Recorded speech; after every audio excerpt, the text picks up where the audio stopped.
நம்ம இந்த யாத்திரையில் சில ஸ்தலங்களை கடந்து வந்திருக்கோம். நம்மக்கிட்ட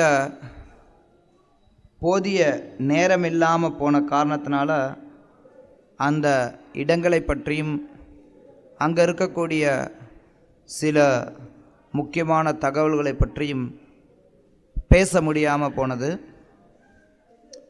இப்போ அதனால் நம்ம கடந்து வந்த இடத்தை பற்றி நான் சில வார்த்தைகள் பேச இருக்கிறேன்.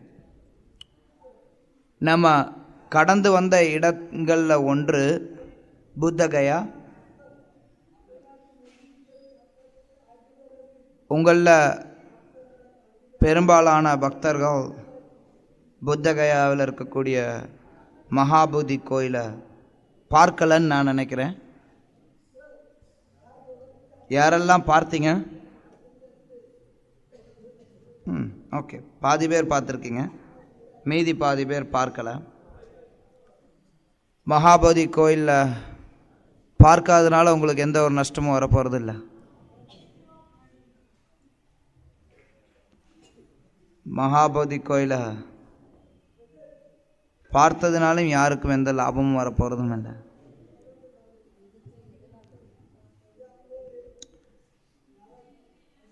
சைத்தன்ய சரிதாமிரத்தில் கிருஷ்ணதாஸ் கவிராஜ் கோஸ்வாமி சொல்கிறார்,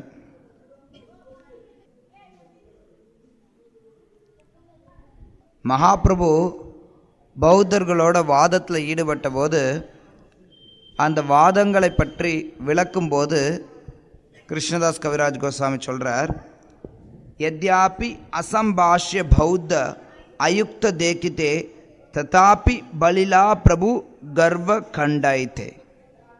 அதாவது யத்யாபி அப்படின்னா இருந்தாலும், அசம்பாஷ்ய அப்படின்னா என்ன? சம்பாஷ்யம்னா என்ன? சம்பாஷ்யம், பேசுறது, உரையாடுறது. அசம்பாஷ்ய அப்படின்னா பேசாது இருத்தல் அல்லது உரையாடாமல் இருக்கிறது. இன்னொரு விதத்தில் சொல்லணும் அப்படின்னா, உரையாடுறதுக்கு தகுதி இல்லாதவர்கள். அசம்பாஷ்ய பௌத்த அப்படின்னா புத்த மதத்தை பின்பற்றக்கூடியவர்கள். அவங்கக்கிட்ட உரையாடுறதுக்கு எந்த வேலையும் கிடையாது, பேசுறதுக்கு ஒன்றுமே இல்லைங்க. ஆயுக்த அப்படின்னா என்ன? யுக்தனா என்ன? யுக்தனா என்ன? யுக்த அப்படின்னா ஈடுபடுறது அல்லது ஒரு தகுதின்னு சொல்லலாம். ஆயுக்த அப்படின்னா தகுதி இல்லை. எதுக்கு? தேக்கித்தேனா பார்க்கறதுக்கு. கிருஷ்ணதாஸ் கவிராஜ் கோஸ்வாமி சொல்கிறார், பௌத்தர்களோட உரையாடுறதுக்கும், அதாவது வைஷ்ணவர்களோட உரையாடுறதுக்கு பௌத்தர்களுக்கு தகுதி இல்லை. வைஷ்ணவர்கள் பௌத்தர்களை பார்க்கறதுக்கு அவசியமே கிடையாது. வைஷ்ணவர்களால் பார்க்கப்படுறதுக்கு கூட அவர்களுக்கு தகுதி இல்லைன்னு சொல்லப்படுது. ததாபி இருந்தாலும் சைத்தன்ய மகாபிரபு பலில பிரபு கர்வ கண்டாய்த்தை, அவர்களுடைய கர்வத்தை முறியடிக்கிறதுக்காக சைத்தன்ய மகாபிரபு அவர்களை போய் சந்தித்தார். அதாவது எப்படி நம்ம பக்தர்கள் தத்துவங்களை அணுகணும் அப்படிங்கிறத சைத்தன்ய மகாபிரபு சொல்லி கொடுத்துருக்கார். பொதுவாக நம்ம கிருஷ்ண பக்தியை பயிற்சி செய்யும் பட்சத்தில் வெறும்ன கிருஷ்ண பக்தியை மட்டுமே நம்ம பார்த்து கொண்டு இருந்தோம் அப்படின்னா அப்போ நம்மளுடைய கிருஷ்ண பக்தி வளர்ச்சி பெறாது. கிருஷ்ண பக்தியை நம்ம பயிற்சி பண்ணுறோம் அப்படின்னா அப்போ நிச்சயமாக நம்ம கிருஷ்ண பக்தி பிரச்சாரம் செய்யணும்.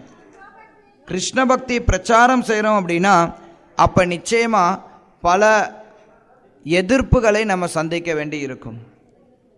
ஏன்னா இந்த உலகத்தில் பலதரப்பட்ட மக்கள் இருக்கிறனால பலதரப்பட்ட தர்மங்கள் பலதரப்பட்ட நபர்களால் நிலைநாட்டப்பட்டிருக்கு. சனாதன தர்மம் அல்லது வைஷ்ணவ தர்மத்தை நம்ம நிலைநாட்டணும் அப்படின்னா எதிர்த்தரப்பு வாதங்களை நம்ம முறியடிக்க வேண்டியது அவசியம். சைத்தன்ய சரிதாமிரத்தில் இன்னொரு இடத்துல சொல்லப்படும், பிரச்சாரம் அப்படின்னு வரும்போது அதில் 2 வகையான பிரச்சாரங்கள் இருக்குது. ஒன்று பிரேம் பிரச்சரன், அதாவது பிரேமையை பற்றி எடுத்து சொல்கிறது, மக்கள் எப்படி கிருஷ்ண பக்தி அடையிறது அப்படிங்கிற அந்த நேரடியான கிருஷ்ண பக்தியை பற்றி எடுத்து சொல்கிறது. ஸ்ரவணம், கீர்த்தனம், ஸ்மரணம், பாத சேவனம், அர்ச்சனம், வந்தனம், தாஸ்யம், சக்கியம், ஆத்ம நிவேதனம், இதை பற்றி எடுத்து சொல்கிறது பிரேம் பிரச்சரன்.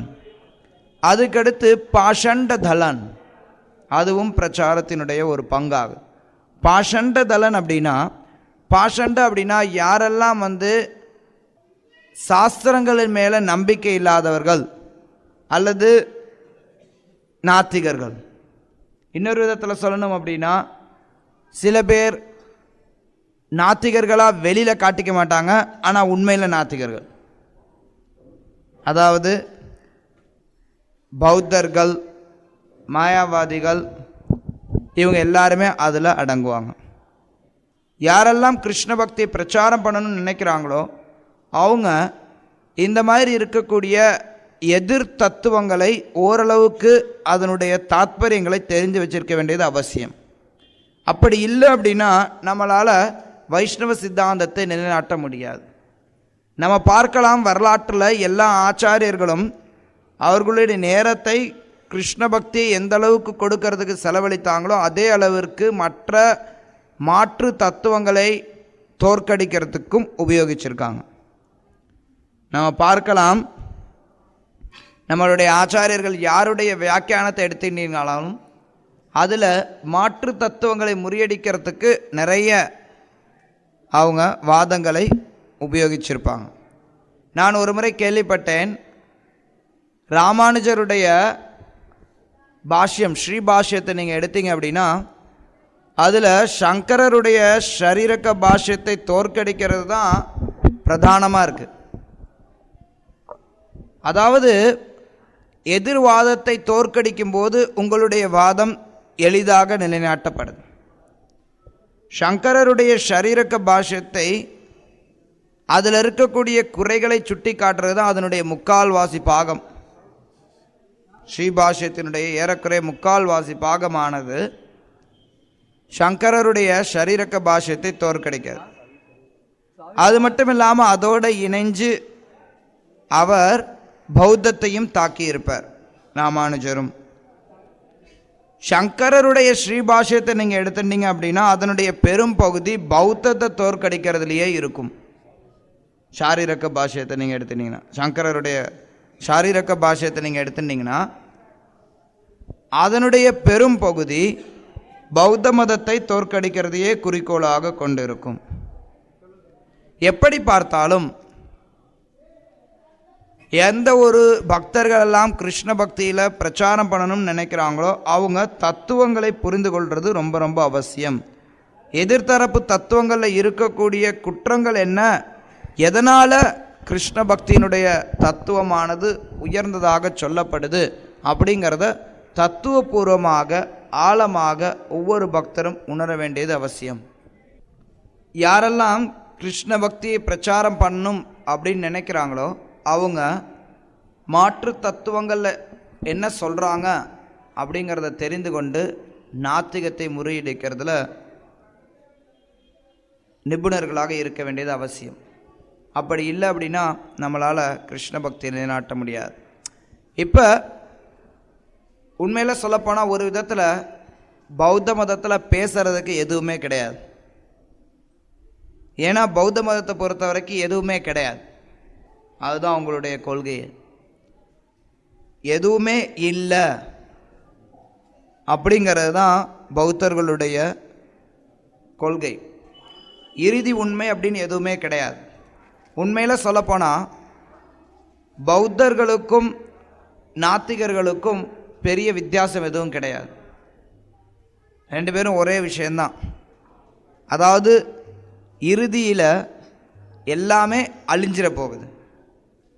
அந்த அழிவை நோக்கி, அந்த அழிவை எதிர்பார்த்து தங்களை தயார் செய்கிறது தான் பௌத்த மதத்தினுடைய பயிற்சிகள். இறுதியில் எல்லாமே அழிவு. தனிப்பட்ட ரீதியில் ஒவ்வொருத்தரும் அழிவை நோக்கி போகிறாங்க. அதுதான் பௌத்த மதத்தினுடைய தாத்பரியம். இப்போ அந்த பௌத்த மதமானது புத்தரால் நிலைநாட்டப்பட்டது அப்படின்னு நம்ம சொல்லலாம். புத்தர் அவர் தான் அந்த நீங்கள் போன இடத்துல பார்த்துருக்கலாம், அங்கே ஒரு அரச மரம் இருக்குது. அந்த அரச மரத்தடியில் அவர் தியானம் பண்ணும்போது அவருக்கு ஞானம் கிடைத்ததாக சொல்கிறாங்க. அந்த அவர் என்ன ஞானத்தை பெற்றாரோ அதை அவர் நிறைய பேருக்கு சொல்லி கொடுத்தார். அவரை பின்பற்றவங்க கொஞ்சம் கொஞ்சமாக வந்தாங்க. அவரை பின்பற்றவங்க கொஞ்சம் கொஞ்சமாக வந்தபோது அவருடைய பௌத்தமானது வளரத் தொடங்கியது. அதுக்கப்புறம் காலப்போக்கில் மன்னர் அசோகர் அவர் பௌத்த மதத்தை தழுவின காரணத்தினால பௌத்த மதமானது ரொம்ப வேகமாக வளரத் தொடங்கினது. இந்தியா முழுக்க பரவுனது. இந்தியாவை விட்டு வெளியிலையும் போனது. இலங்கை, அதுக்கப்புறம் சைனா கொஞ்சம் காலம் கழித்து போனது.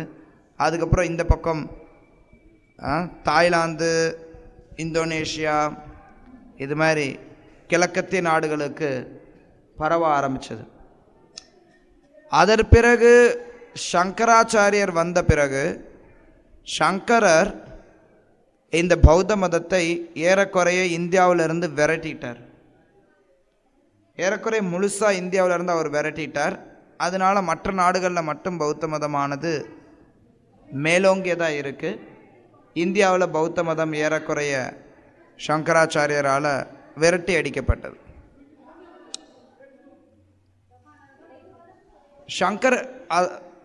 சங்கரருடைய பணி அதுதான். புத்தருடைய பணி அப்படின்னு நம்ம எடுக்கும்போது அதில் பல விஷயங்கள் இருக்குது. புத்தர் பொதுவாக பகவானுடைய ஒரு அவதாரமாக கருதப்படுறார், சக்தி ஆவேஷ அவதாரமாக. இருந்தாலும் புத்தர் ஏன் உண்மையை எடுத்து சொல்லலை? புத்தர் பார்த்தோம் அப்படின்னா அவர் கொடுத்த கொள்கைகள் எல்லாமே சனாதன தர்மத்துக்கு எதிரானது. அவர்களுடைய முக்கியமான கொள்கை என்ன அப்படின்னா கடவுள் அப்படின்னு யாருமே கிடையாது. அப்புறம் எப்படி அதை ஒரு மதம்னு சொல்ல முடியும்? அதனால தான் புத்த மதத்தை நாத்திகம்னு சொல்கிறோம். கடவுள் அப்படின்னு யாருமே கிடையாது, ஆத்மா அப்படின்னு எதுவுமே கிடையாது, ஆத்மாவும் கிடையாது, கடவுளும் கிடையாது. அப்புறம் அங்கேருந்து என்ன மதம் வந்தது? வேதங்கள் எல்லாம் பொய், வேதங்கள் எல்லாம் பொய். வேதங்கள் யாரோ எழுதி வச்சது. வேத சாஸ்திரங்கள் உண்மையானவை கிடையாது. இதுதான் பௌத்த மதத்தினுடைய அடிப்படையான விஷயம். நான் சொல்கிறது, வேதங்களை பௌத்தர்கள் ஏற்றுக்கொள்ள மாட்டார்கள். அதற்கு காரணம் இருக்கு. எப்போ பௌத்த மதத்தை புத்தர் ஆரம்பித்தாரோ அந்த காலகட்டத்தில் இருந்த சனாதன தர்மம், அதாவது வேதங்களை ஏற்றுக்கொண்ட பிரிவினர்கள், அவங்க பெரும்பாலும் மீமாம்சகாஸ், கர்ம மீமாம்சத்தை பின்பற்றக்கூடியவர்கள். அதாவது வேதங்களை பின்பற்றக்கூடியவர்களில் 6 பிரிவினர் இருக்காங்க. சில பேருக்கு தெரிஞ்சிருக்கும். மீமாம்சகாஸ், நியாயா, வைசேஷிகா, இப்படி பல பிரிவினர் இருக்காங்க. இதில் மீமாம்சகா பிரிவினை சார்ந்தவர்கள் நிறைய பேர் அப்போ இருந்தாங்க. புத்தருடைய தாத்பரியம் முழுக்கவுமே மீமாம்சக்காரர்களை முறியடிக்கிறதாகவே இருக்கும். அதன் பிறகு இந்த வேதங்களை அடிப்படையாக கொண்டு இருக்கக்கூடிய 6 கொள்கை, 6 தத்துவங்களில் இறுதியாக உயர்ந்ததாக வேதாந்தம் கருதப்படுது. வேதாந்தத்தை நிலைநாட்டுறதன் மூலமாக மற்ற தத்துவங்களானது முறியடிக்கப்படுது. அதில் புத்த மதம், பௌத்தமும் அடங்குது. ஸோ வேதங்களை புத்தர் நிராகரித்தார். அவர் ஏன் வேதங்களை நிராகரித்தார்? பல காரணம் நம்ம சொல்லலாம். ஆனால் நம்மளுடைய ஆச்சாரியர்கள் கொடுத்திருக்கக்கூடிய முக்கியமான காரணம், சைத்தன்ய மகாபிரபு எடுத்துரைத்த காரணம் என்ன அப்படின்னா, புத்தர் அவதரித்த காலகட்டத்தில் மக்கள் வேத சாஸ்திரங்களை தவறாக உபயோகிச்சுட்டு இருந்தாங்க. மக்கள் வேத சாஸ்திரங்களை அந்த காலகட்டத்தில் என்ன பண்ணாங்கன்னா, சாஸ்திரத்தை தான் சொல்லி இருக்குது.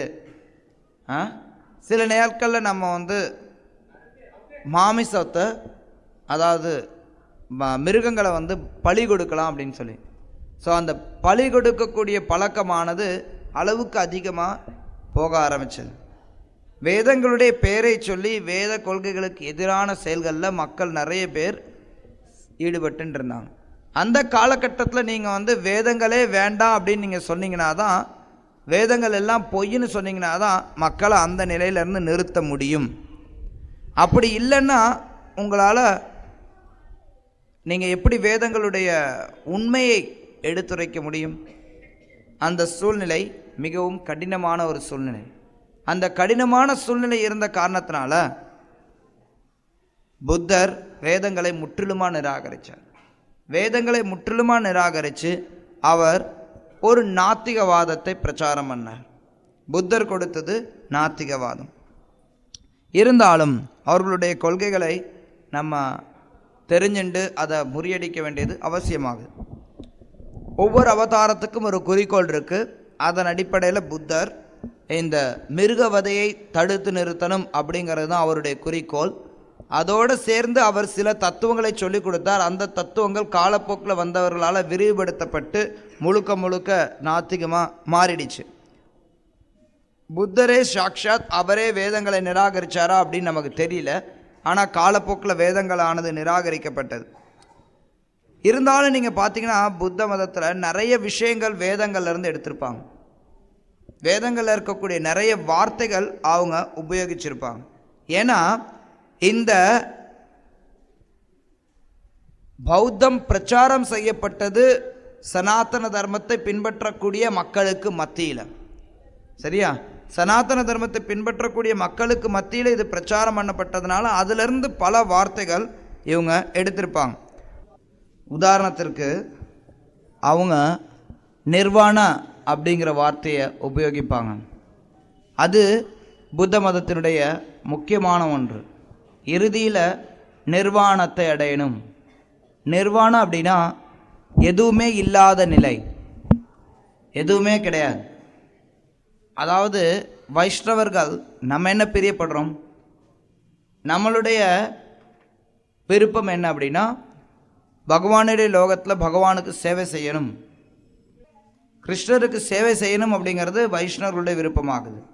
மாயாவாதிகளுடைய விருப்பம் என்ன அப்படின்னா, பிரம்மனில் ஐக்கியமாகணும். பிரம்மன் அப்படின்னு ஒன்று இருக்குது, அதில் நம்ம ஐக்கியமாகணும் அப்படின்னு. ஆனால் பௌத்தர்களை பொறுத்த வரைக்கும் இறுதியில் எதுவுமே கிடையாது, நிர்வாணா. இறுதியில் எதுவுமே கிடையாது. இப்போ விஞ்ஞானிகள் இருக்காங்க, அவங்களாம் நமக்கு என்ன சொல்லித்தராங்க? இந்த வாழ்க்கையோட எல்லாமே முடிஞ்சு போச்சு.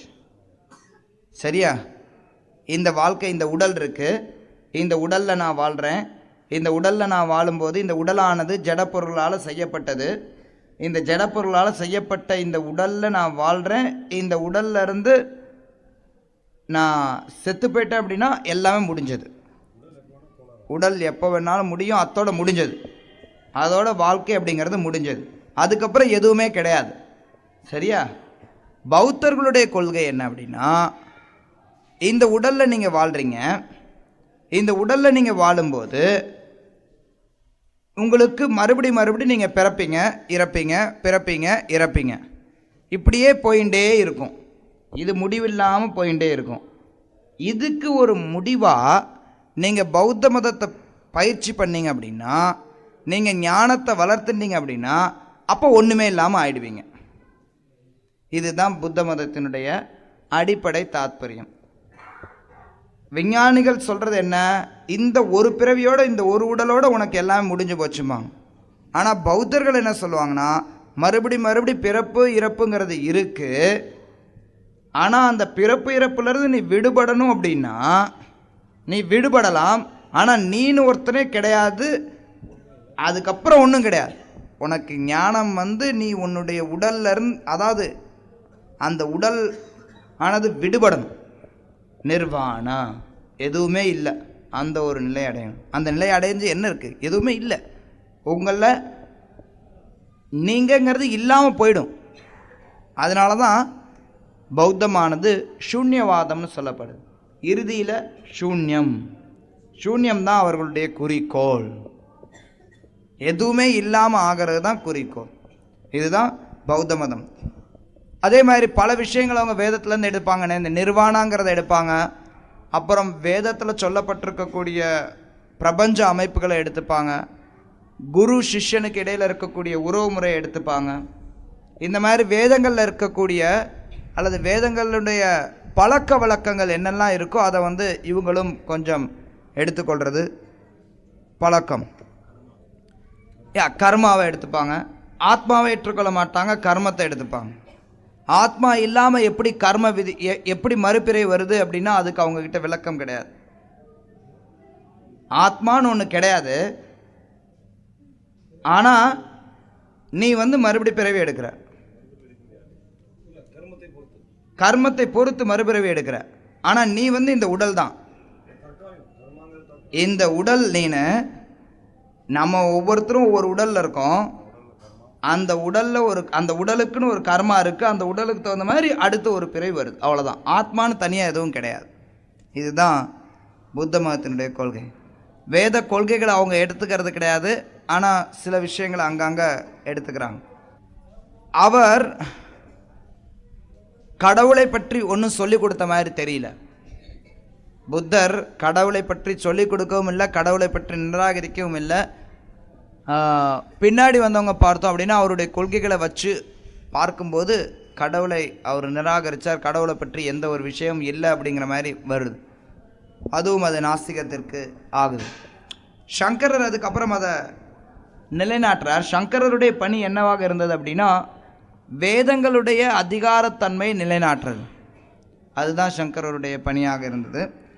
இருந்தாலும் சங்கரர் செய்த காரியமும் வந்து புத்த மதத்தினுடைய என்ன குறிக்கோளோ என்ன விஷயமோ அதே விஷயம்தான், ஆனால் கொஞ்சம் அப்படி மறைச்சு செஞ்சார்.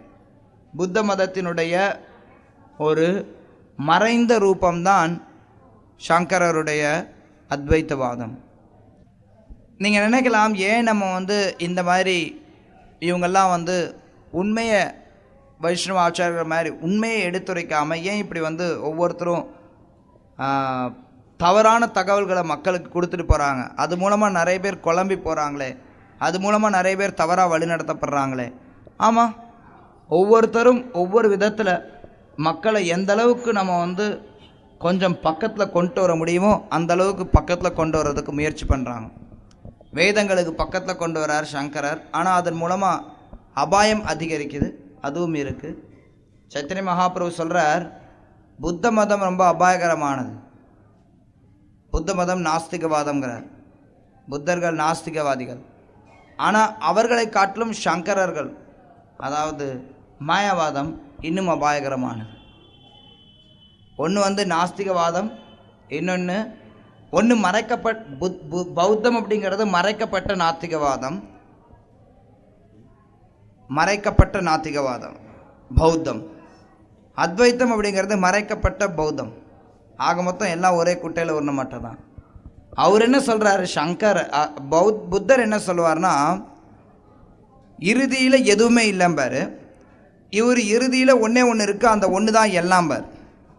அதுதான் சங்கரருக்கும் புத்தருக்கும் இருக்கக்கூடிய வேறுபாடு தத்துவத்தில் பார்த்தீங்கன்னா.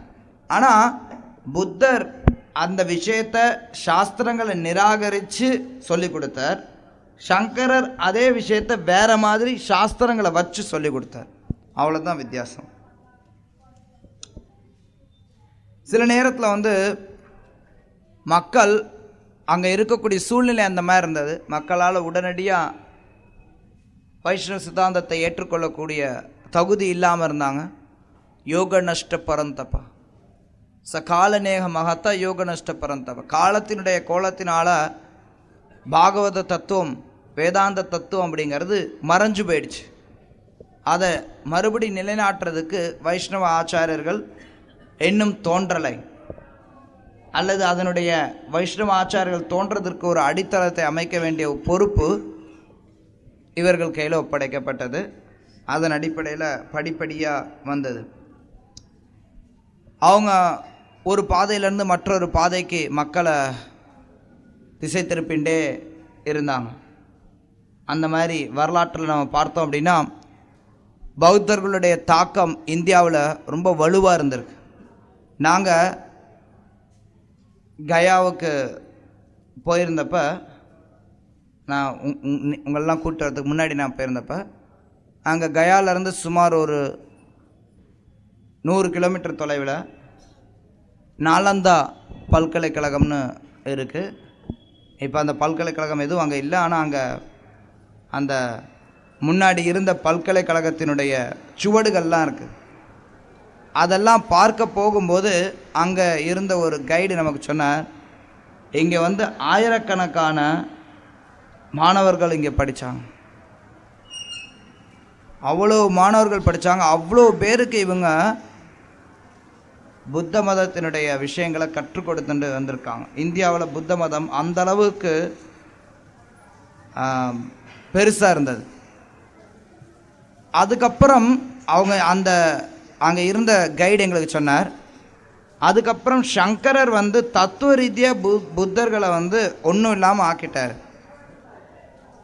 சங்கரர் பௌத்தர்களை தத்துவ ரீதியாக தோற்கடித்தார். இருந்தால் கூட பௌத்தர்களுக்குன்னு நிறைய இலக்கியங்கள் இருந்தது, நிறைய அந்த ஸ்தூப்பாலாம் இருந்தது. அதெல்லாத்தையும் என்ன பண்ணாங்கன்னா முஸ்லீம் மொத்தத்தையும் அடித்து நொறுக்கி கொளுத்திட்டு போயிட்டாங்க. நாலந்தா பல்கலைக்கழகத்தில் இன்றைக்கும் அந்த பௌத்தர்களுடைய இலக்கியங்கள் எல்லாம், அதெல்லாம் லைப்ரரி, ரொம்ப பிரபலமான லைப்ரரி. நாலந்தா பல்கலைக்கழகத்தினுடைய லைப்ரரி ரொம்ப பிரபலமானது. அதெல்லாம் கொளுத்தி விட்டு போனாங்களாம். அது நாள் கணக்கில் எரிஞ்சுதான். அது அந்தளவுக்கு எரிஞ்சு அதனுடைய சுவர்களெல்லாம் பார்த்திங்கன்னா இன்னும் அதனுடைய கரி இருக்குது. அந்த செங்கல்ல தான் அந்த கட்டிடம்லாம் கட்டியிருக்காங்க. பல அடுக்குகளில் கட்டியிருக்காங்க, பல நிலைகளில். அந்த செங்கல்ல கட்டினதில் செங்கல்ல எப்படி சில நேரத்தில் செங்கல்ல நெருப்பு போட்டிங்கன்னா கருப்பாயிடும். அந்த கருப்பு அப்படியே படிஞ்சு இருக்கு. அந்த மாதிரி அவர்களுடைய தாக்கம் இந்தியாவில் ரொம்ப அதிகமாக இருந்தது. அதை யாருமே இல்லைன்னு சொல்ல முடியாது. காலப்போக்கில் புத்த மதத்தை பார்த்தீங்க அப்படின்னா பல பிரிவுகள் வந்திருக்கு. முக்கியமாக புத்த மதத்தில் 2 பிரிவுகள் இருக்குது. சில பேர் 3 பிரிவுகள்னு சொல்லுவாங்க. சில பேர் அந்த 3வது பிரிவை 2வது பிரிவினுடைய ஒரு உட்பிரிவாக சொல்லுவாங்க. எப்படி பார்த்தாலும் உள்ளே பார்த்தோம் அப்படின்னா புத்த மதத்தில் நிறைய பிரிவுகள் இருக்குது. எப்படி இறுதியில் எதுவுமே இல்லை அப்படிங்கிறத எப்படி சொல்கிறதுங்கிறதுல ஒவ்வொருத்தருக்கு நடுவில் வேறுபாடு. இதுதான் பௌத்தர்களுடைய தன்மை. இறுதியில் எதுவுமே கிடையாது, ஆனால் அந்த எதுவுமே இல்லாத நிலை எப்படி இருக்குங்கிறதுல ஒவ்வொருத்தருக்கு நடுவில், ஒவ்வொரு பிரிவினர்களுக்கு நடுவில் வேறுபாடுகள் இருக்குது. அதில் ஒருத்தர் அவங்க சண்டை போட்டுப்பாங்க. இன்றைக்கெல்லாம் அது அதிக அளவில் கிடையாது. இருந்தாலும் ஒருத்தருக்கு ஒருத்தர் வாத விவாதங்கள் நிறைய இருக்கும். ஒரு பொதுவாக பௌத்தர்களுடைய தாத்பரியத்தின்படி இந்த உடலானது, அதாவது இந்த ஜட இயற்கையானது நித்தியமானது. ஜட இயற்கை நித்தியமானது. இந்த உடலானது ஒவ்வொரு க்ஷணமும், அதாவது இந்த உடல்லேருந்து அடுத்த உடல் போகிறோம் அப்படிங்கிறது. அதில் ஒரு பிரிவினர் என்ன தெரியுமா சொல்லுவாங்க, ஒவ்வொரு வினாடியுமே மாற்றம் இருந்துருக்கு. ஒவ்வொரு வினாடியுமே எல்லாமே அழிக்கப்படுது. நிர்வாணம் அப்படிங்கிறது ஒவ்வொரு க்ஷணமும் அடையப்படக்கூடிய ஒன்று. நீங்கள் இப்போ இருக்கிறீங்க, ஒவ்வொரு வினாடியும் நீங்கள் அதாவது உங்களுடைய உடல் மடிஞ்சு போகுது. அடுத்த வினாடி அது மறுபடி தோன்றிடுது. அதாவது இப்போ இங்கே இந்த கட்டடம் இருக்குது, இந்த கட்டடம் வந்து ஒரு வினாடியில் அழியுது, அதே வினாடியில் மறுபடி தோன்றிடுது. அதனால நமக்கு இந்த கட்டடம் எப்போவுமே இருந்துட்டு இருக்கிற மாதிரி தெரியுதும்பாங்க. இதெல்லாம் வந்து சில பேர் குழப்பலாம், என்னது இது குழம்புதே அப்படின்னு. ஆனால் அதுதான் பௌத்தம். பௌத்தம்னா குழப்பவாதம் தான். மக்களை வந்து முற்றிலுமாக எப்படி குழப்ப முடியுமோ அந்த அளவுக்கு குழப்பி வச்சுருவாங்க. அதுதான் பௌத்தம். அங்கே பார்த்தீங்கன்னா இந்த மாதிரி ஒவ்வொருத்தரும் ஒவ்வொரு மாதிரி அதிலே வித்தியாசம் சொல்லுவாங்க. வேறுபாடுகள் இருந்துகிட்டே இருக்கும் அவங்கவுங்களுடைய விஷயத்தில். எப்படி பார்த்தாலும் ஸ்ரீல பிரபுபாதர் சொன்னார், இன்றைக்கு இருக்கக்கூடிய பௌத்தர்கள் அவங்களுடைய விஷயங்கள்லேருந்து நிறைய விலகிட்டாங்க. இருந்தாலும் ஒரு விஷயம் பௌத்தர்கள்ட்ட இன்றைக்கும் இருக்கிறத நம்ம பார்க்கலாம். என்ன அப்படின்னா, அங்கே நிறைய பேர் வந்து சாதுக்கள் ஆவாங்க. பௌத்த மதத்தில் ஒருத்தங்க இருக்கிறாங்க அப்படின்னா, ஆண் மகனாக இருக்கிறாங்க அப்படின்னா அதில் நிறைய பேர் சாதுக்கள் ஆவாங்க. ஏன்னா அங்கே வாழ்க்கையில் இறுதியில் ஒன்றுமே கிடையாது. ஸோ ஒன்றுமே இல்லாமல் இருந்துடலான்னு சொல்லிட்டு அவங்க வந்து சாதுக்களுடைய வாழ்க்கையை நடத்துவாங்க. அதுலேயே இன்றைக்கு நிறைய பேர் வந்து புத்தரையே கடவுளாக்கி கும்பிடவும் ஆரம்பிச்சிட்டாங்க. எப்படி சனாதன தர்மத்தில் மக்கள் பல கடவுள்களை கும்பிட்றாங்களோ அது மாதிரி புத்தரையும் ஒரு கடவுளாக்கி அவரையும் கும்பிட ஆரம்பிச்சிட்டாங்க. புத்தர்கிட்ட ஒருத்தர் கேட்டாராம், நீங்கள் கடவுளா அப்படின்னாராம். அதுக்கு புத்தர் சொன்னாராம், இல்லை நான் கடவுள் கிடையாது. அப்போ நீங்கள் மனுஷனான்னு கேட்டாராம். இல்லை நான் மனுஷனும் கிடையாதுண்ணா. அப்போ நீங்கள் யாருன்னு கேட்டார். அவர் சொன்னாராம், நான் வந்து அறிவு பெற்ற மனுஷனானான். எனக்கு வந்து ஞானம் இருக்குது, நான் வந்து ஞானி அல்லது ஞானம் பெற்ற மனிதன். மற்ற மனிதர்கள் தான் நான், ஆனால் மனிதர்களில் நான் வித்தியாசமானவன் அப்படிங்கிறத சொன்னார். அதனால் அடிப்படையில் அவங்ககிட்ட கடவுள் அப்படிங்கிற தாத்பரியம் அங்கே கிடையாது.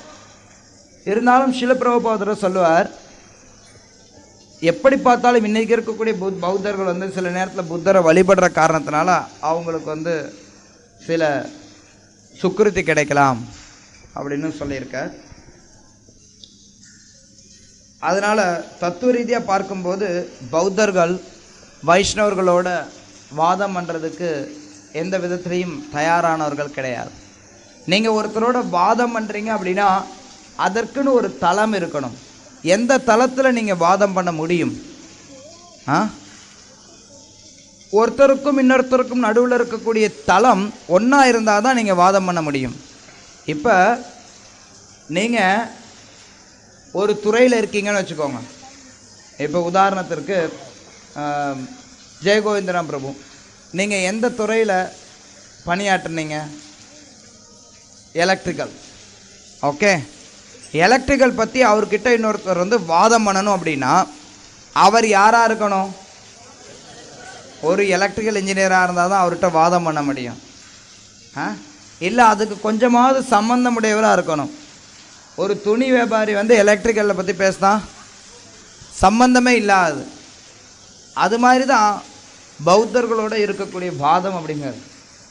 பௌத்தர்களுக்கு கடவுள் கிடையாது, ஆத்மா கிடையாது, ஆதாரம் ஒன்று கிடையாது. இப்போ வைஷ்ணவ ஆச்சாரியர்கள் மாயாவாதிகளோட வாதம் பண்ணுறாங்க அப்படின்னா மாயாவாதிகளுக்கும் வைஷ்ணவர்களுக்கும் ஒரே அடிப்படை இருக்குது, வேத சாஸ்திரம் அப்படிங்கிற அடிப்படை. அதுலேயும் எல்லாருமே ஒத்துக்கொள்ளக்கூடியது ஸ்ருதிகளை அடிப்படையாக வச்சு, பகவத்கீதை அடிப்படையாக வச்சு, வேதாந்த சூத்திரத்தை வச்சு வாதம் பண்ணலாம் அப்படிங்கிற ஒரு தளமானது அமைக்கப்படுது. ஒரு வாதம்னு வரும்போது அதில் ஒரு தளம் இருக்கும். ஆனால் பௌத்தத்தை பொறுத்த வரைக்கும் எல்லாமே வந்து வெறும் தர்க்கம். அப்படி தர்க்கத்தின் மூலமாக யாருமே வந்து உண்மையை நிலைநாட்ட முடியாது. வெறும்னா தர்க்கம் பண்ணி பௌத்தர்களுடைய வாழ்க்கை தான் முடிஞ்சு போகும். ஆனால் அவங்களால உண்மையை அறிய முடியாது. உண்மையை அறியணும் அப்படின்னா அதற்கு வேத சாஸ்திரங்களை அடிப்படையாக வச்சு தான் பண்ண முடியும், இல்லைனா உண்மையை அறிய முடியாது. இதைத்தான் சைத்தன்ய மகாபிரபு நிலைநாட்டுறார்.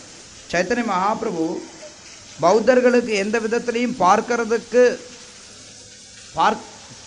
அதாவது வைஷ்ணவர்களால் பார்க்கப்படுறதுக்கு கூட தகுதி இல்லாதவர்களாக பௌத்தர்கள் இருந்தால் கூட மகாபிரபு அவர்கள்கிட்ட அவர்களுடைய தத்துவத்தை தோற்கடிக்கிறதுக்காக அவர்களை சந்திக்கிறார்.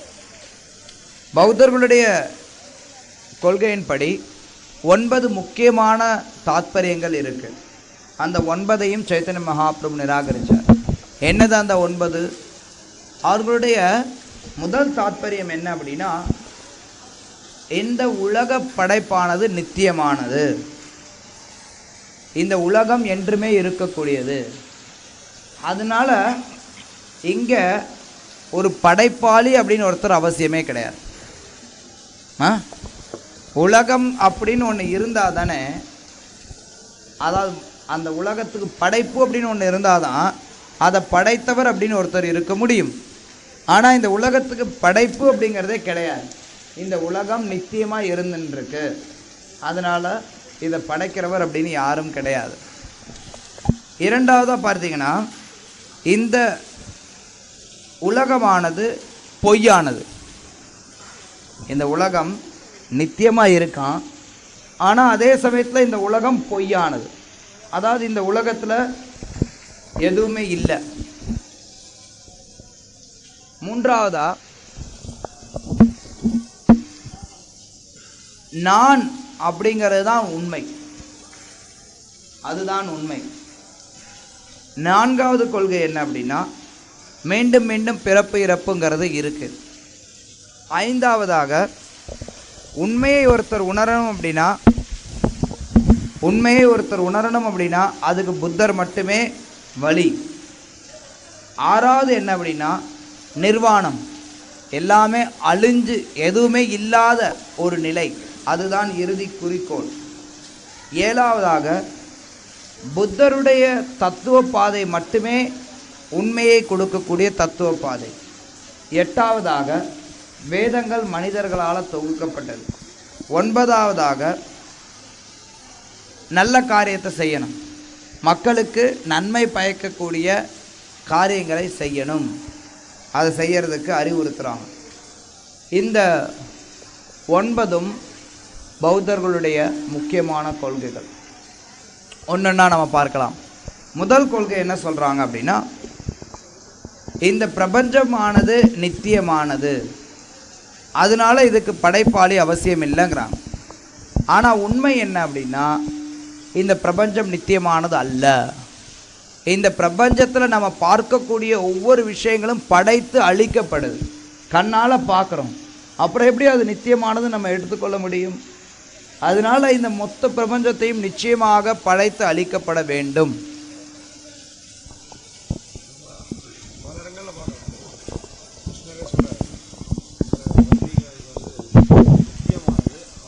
பிரபஞ்சத்தினுடைய படைப்பு நித்தியமானது அப்படின்னு சொல்லி வைஷ்ணவர்கள் அல்லது சாஸ்திரங்கள் சொல்கிறதுக்கும் பௌத்தர்கள் சொல்கிறதுக்கும் வேறுபாடு இருக்குது.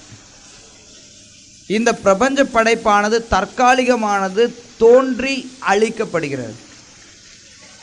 இந்த பிரபஞ்ச படைப்பானது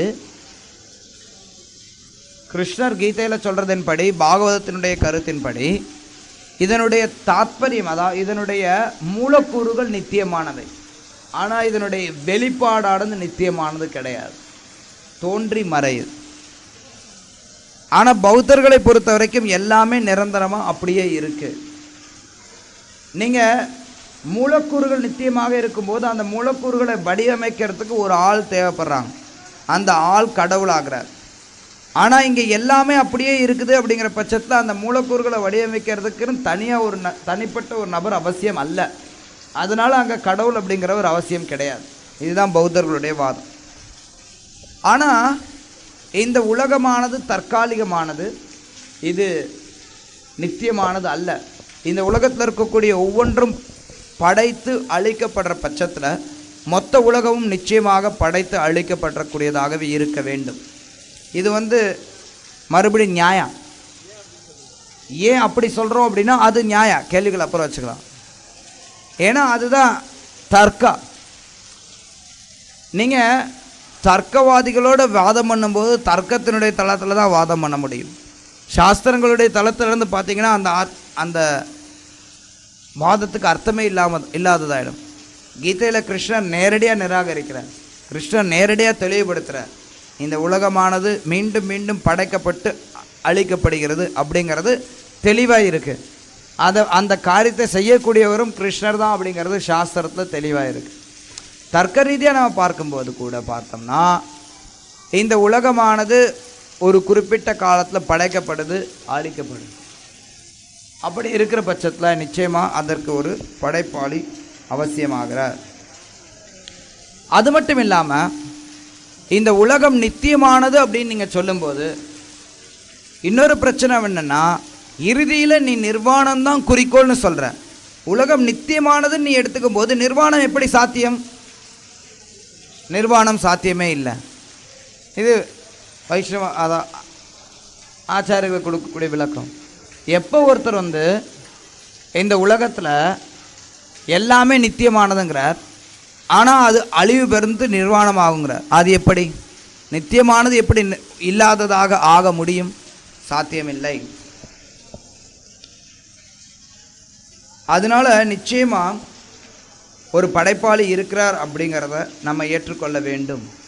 அவர் எங்கும் இருக்கிறார், எல்லா இடத்தையும் இருக்கிறார், அவர் மூலமாக எல்லாமே செயல்படுதுங்கிறத நம்ம ஏற்றுக்கொள்ளுதல் அவசியம். அது கீதையில் சுட்டி காட்டப்படுது. சர்வத்த பாணி பாதம் தத் சர்வத்தோக்ஷி சிரோமுகம் சர்வத்த ஸ்ருதிமால் லோகே சர்வம் ஆவிருத்த திஷ்டதி.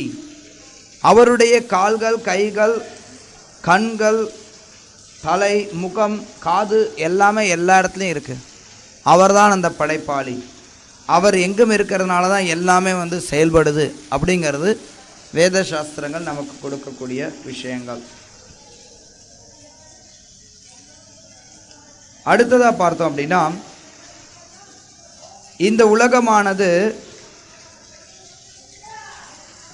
பொய் அப்படிங்கிறான். ஆனால் இந்த உலகமானது பொய் கிடையாது. இந்த உலகம் தற்காலிகமானது. நமக்கு எவ்வளோக்கு எவ்வளோ இந்த உடல் அப்படிங்கிறது இருக்கோ அவ்வளோக்கு அவ்வளோ நம்ம வலியையும் துன்பத்தையும் உணர்றோம். அது தற்காலிகமானது. ஆனால் யாருமே தான் பெறக்கூடிய வலியானது எனக்கு வலியே இல்லை அப்படின்னு சொல்ல முடியாது.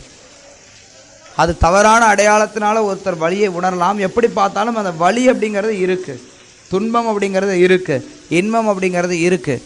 இதெல்லாம் இந்த உலகத்தினுடைய தன்மைகள். இதெல்லாம் இல்லை அப்படின்னு சொல்லி பௌத்தர்கள் சொல்கிறத நிச்சயமாக ஏற்றுக்கொள்ள முடியாது. மூன்றாவது அவங்க சொல்கிறது நான் அப்படிங்கிறது மட்டும்தான் இறுதி உண்மைங்கிறாங்க. அப்போ நீ யாரு? தெளிவான விளக்கம் கிடையாது. நான் நீ அப்படிங்கிற பேதம் இருந்தால் தான் ஒருத்தர் இன்னொருத்தருக்கு சொல்லித்தர முடியும், ஒருத்தர் கேட்டுக்கொள்ள முடியும். அந்த பேதமே இல்லை. நான் அப்படிங்கிறதான், நீயும் நானும் ஒன்று, எல்லாமே ஒன்று தான், எல்லாமே இறுதியில் ஒன்றுமே இல்லை. இதுதான் பௌத்த மதத்தினுடைய தத்துவம். நீயும் நான் எல்லாரும் ஒன்று, ஆனால் இறுதியில் யாருமே எதுவுமே கிடையாது. ஸோ இதுவும் ஏற்றுக்கொள்ளக்கூடியதாக இல்லை. கீதையில் கிருஷ்ணர் நிலைநாட்டுறார், எல்லாருமே தனிப்பட்ட ஆத்மாக்கள், தனித்தன்மை வாய்ந்தவர்கள். ரொம்ப பிரபலமான ஸ்லோகம். நத்வேவாகம் ஜாத்து நாசம் நத்வம் நேமே ஜனாத் புனா செய்வ ந பவிஷ்யாமி சர்வே வயமதப்பரம். நானோ நீயோ இங்குள்ள மன்னர்களோ இல்லாமல் இருந்த காலம் ஏதும் இல்லை, இனி இல்லாமல் இருக்க போவதும் இல்லை. ஆத்மாவானது நித்தியமானது. இந்த உலக வாழ்க்கையானது தற்காலிகமாக இருக்கலாம், ஆனால் ஆத்மாவானது நித்தியமானது. ஆத்மா தனித்தன்மை உடையது. ஏன்னா இவங்க ஆத்மா அப்படிங்கிற ஒரு கருத்தை இல்லைங்கிறதுனால நீ நான் அப்படிங்கிற எப்படி பிரித்து பார்க்க முடியும்? நானும் ஒரு செட் ஆஃப் கெமிக்கல், நீங்களும் ஒரு அந்த ரசாயனத்தினுடைய ஒரு கலவை தான். நானும் ஒரு கலவை, நீங்களும் ஒரு கலவை. அப்படி இருக்கிற பட்சத்தில் எனக்கு உங்களுக்கு என்ன வித்தியாசம்?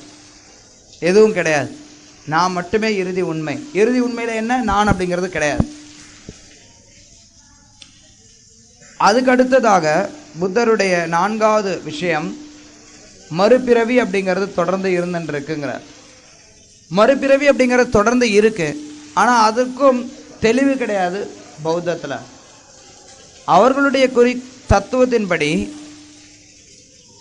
மனுஷன் அடுத்து எப்படி பிறப்பான், ஏன் பிறக்கிறான், கர்ம விதிகளை பற்றி பேசுகிறாங்க. ஆனால் எத்தகைய உடலில் எப்படி பிறக்கிறான் அப்படிங்கிற தெளிவான விளக்கம் அவர்களுக்கு கிடையாது. அதனால் அதுவும் நிராகரிக்கப்படுது. ஐந்தாவதாக, புத்தர் மட்டுமே வழி. கிறிஸ்தவர்கள் இன்னைக்கு சொல்லிட்டு இருக்கிறாங்க இதைத்தான், இயேசுவே ஒரே வழி, வேற வழியே கிடையாது, வேற எந்த வழியும் கிடையாது அப்படிங்க. ஆனால் அது ஏற்றுக்கொள்ளத்தக்கது கிடையாது. வேத சாஸ்திரங்கள் மட்டுமே ஒரே வழி, புத்தர் மட்டுமே ஒரே வழினா, புத்தர் நாத்திகத்தை பின்பற்றினார், அவருடைய விஷயம் மட்டுமே ஒரே வழி அப்படிங்கிறத ஏற்றுக்கொள்ள முடியாது. எல்லாருமே அவங்கவுங்களாம் அவங்கவுங்களுடைய அதிகாரத்தன்மையை எடுத்துக்கொள்ள முடியாது. புத்தர் தானே வழின்னு புத்த மதத்தை பின்பற்றுறவங்க புத்தர் தான் வழிம்பாங்க, இன்னொருத்தர் இன்னொருத்தவங்க தான் வழிம்பாங்க. ஒவ்வொருத்தரும் அவங்கவுங்கள யாரெல்லாம் நினைக்கிறாங்களோ அவங்கவுங்கள வழியாக நினச்சாங்க அப்படின்னா அது எல்லாருக்கும் வழியை தான் கொடுக்கும். மக்கள் யாரும் உண்மையை உணர முடியாது. அதனால் அதிகாரத்தன்மையை ஒருத்தர் பின்பற்றணும்.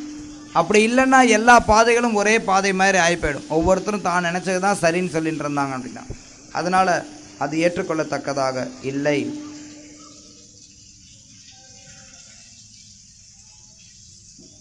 அடுத்ததாக புத்த மதத்தினுடைய கொள்கை நிர்வாணம், அதுதான் இறுதி குறிக்கோள்.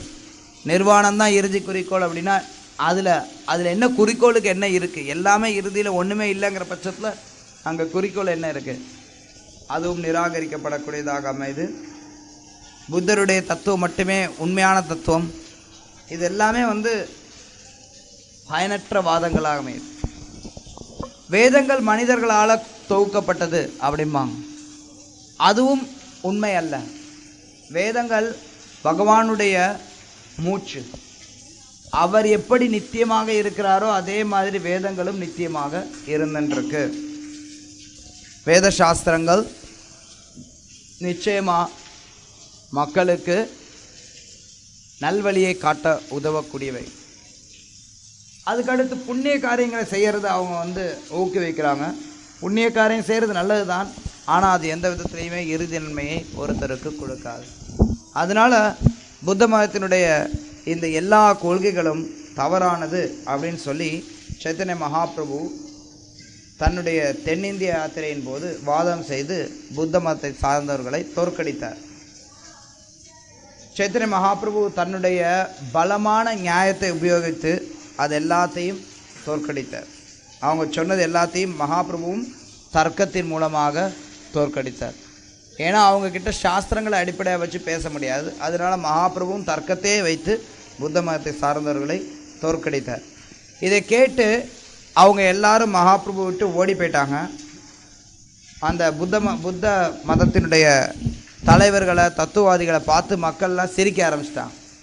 நீங்கள் எல்லாம் இப்போ எப்படி சிரிச்சிங்களோ, புத்த மதத்தில் எதுவுமே இல்லை, இறுதியில் எதுவுமே இல்லை அப்படிங்கிறத கேட்டு நீங்களாம் எப்படி சிரிக்கிறீங்களோ அதே மாதிரி பொதுமக்களும் சிரிக்க ஆரம்பிச்சிட்டாங்க. அது அவங்களுக்கு ரொம்ப தர்ம சங்கடமாக போச்சு. சைத்தன்ய மகாபிரபு அவர் தோற்கடிக்கிறதுக்கு எந்த வழியும் தெரியல. அதனால் மகாபிரபுவை வேறு விதத்தில் அவரை சந்திக்கலாம் அப்படின்னு சொல்லி சதித்திட்டம் தீட்டி மகாபிரபுவுக்கு உணவு கொடுப்பாங்க. மாமிச உணவு அல்லது எந்த உணவு எடுத்துக்கொள்ளக்கூடாதோ அந்த உணவு மகாபிரபுவுக்கு கொடுப்பாங்க. இது மகா பிரசாதம் அப்படின்னு சொல்லி அவர் அதை எடுத்துட்டார் அப்படின்னா அதுக்கப்புறம் அவரை நம்ம கீழே தள்ளிடலாம் அப்படிங்கிற எண்ணத்தோடு. ஆனால் அந்த நேரத்தில் ஒரு பறவை கருடன், ஒரு கழுகு ஒன்று வரும். அந்த கழுகு அந்த தட்டை தட்டி விட்டுரும். அந்த தட்டை தட்டி விடும்போது அந்த தட்டினுடைய விளிம்பானது அந்த பௌத்தர் தலைவர் அவருடைய தலையில் பட்டுரும். புத்த மதம் நல்லா முழுசாக மொட்டை அடித்து வச்சுருப்பாங்க. எல்லாம் நிர்வாணம் தானே, இறுதியில் ஒன்றும் கிடையாது. அதெல்லாம் முழுசாக மொட்டை அடித்து வச்சுருப்பாங்க. அந்த கூர்மையான விளிம்பு பட்டு ரத்தம் வரும். அவர் மயக்கம் போட்டு விழுந்துருவார். அதுக்கப்புறம் அவங்கெல்லாம் சிஷ்யர்கள்லாம் வேண்டி கேட்பாங்க, இவரை இவர் இப்படி போயிட்டாரே, இவரை காப்பாற்றுங்க காப்பாற்றுங்க அப்படின்னு. அப்போ மகாபிரபு என்ன பண்ணுவார்? காப்பாற்றினார். எப்படி காப்பாற்றினார்? காப்பாற்றுவார். எல்லாருக்கும் கதை சொன்னால் சரி காப்பாற்றிடுவாருன்னு தெரியும். மகாபிரபு கிட்ட அவங்க ஓடி வராங்க, எங்களுடைய குருவை காப்பாற்றுங்க அப்படின்னு. அப்போ மகாபிரபு சொல்கிறார்,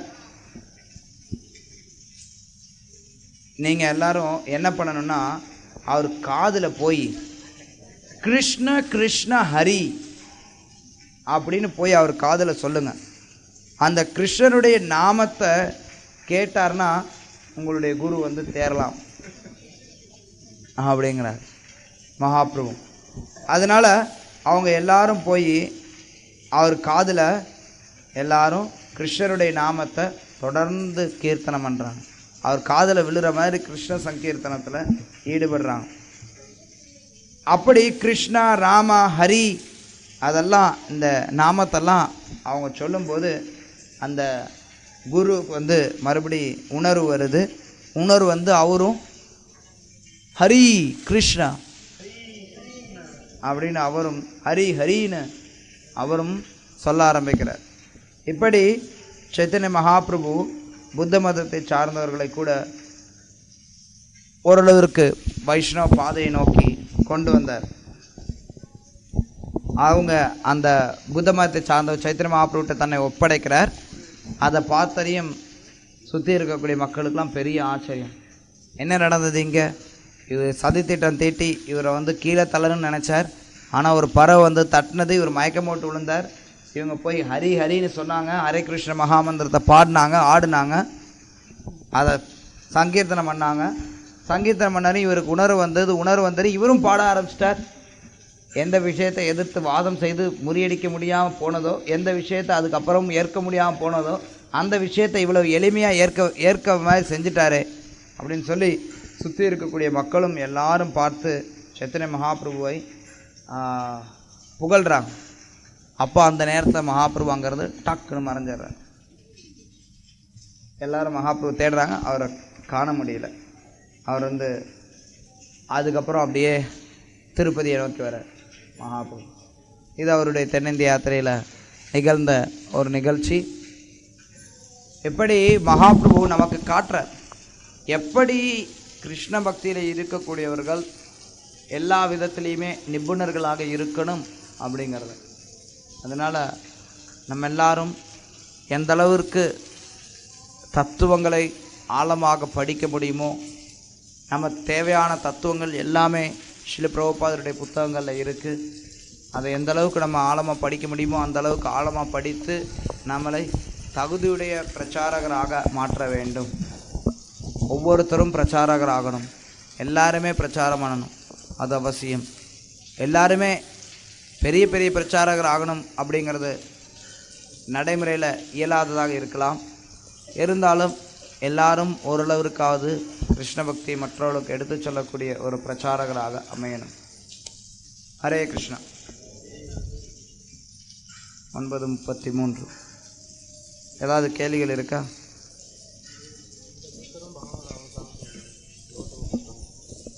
இந்த புத்தரும் பகவானுடைய புத்த அவதாரமும் ஒரே நபரா, வேறுபட்ட நபராக இருக்கலாம்?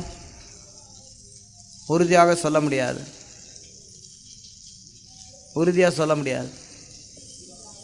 இவர்களுடைய விஷயத்திலே பார்த்தீங்கன்னா நிறைய புத்த மதத்திலேயே புத்த அப்படிங்கிற பெயரானது அதனுடைய பொருள் வந்து யார் ஒருத்தர் புத்தி பெற்றார்களோ அவர்கள், அறிவு பெற்றவர்கள் புத்தர்னு அழைக்கப்படுறாங்க. எப்படி சங்கராச்சாரியரை பின்பற்றக்கூடிய இன்றைக்கும் கூட சங்கராச்சாரியன்னு சொல்லுவாங்க அந்த வழியில் வர்றவங்க. அது மாதிரி புத்தருடைய வழியில் நிறைய பேர் புத்தர்னு சொல்லப்பட்டிருக்கலாம். அதனால் இந்த புத்தரும் அந்த புத்தரும் வேறுபட்டதாக இருக்கலாம். அது நிறைய பேரால் விவாதிக்கப்படக்கூடிய ஒன்று. அதில் நிறைய ஆழமாக ஆராய்ச்சி செய்யப்பட வேண்டிய ஒன்று. பட் அடிப்படையில் நம்ம தத்துவத்தை எடுத்துக்கிறோம், அவ்வளோதான்.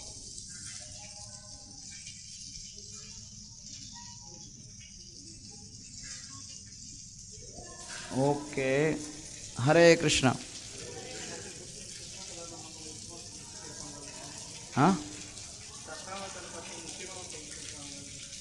தசாவதார ஸ்தோத்திரத்தில்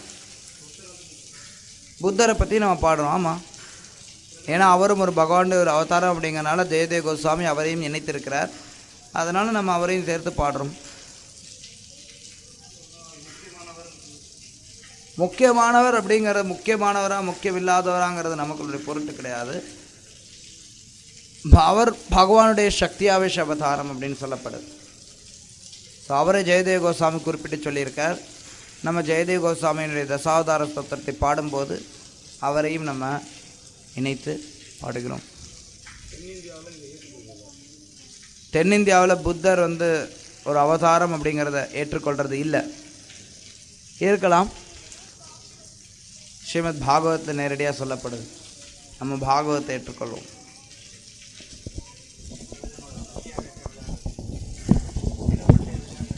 பலவிதமான சக்தி ஆவேஷ அவதாரம் இருக்கும்போது ஏன் புத்தரை மட்டும் ஜெயதேவ கோஸ்வாமி தன்னுடைய பாடலில் சேர்த்தார்?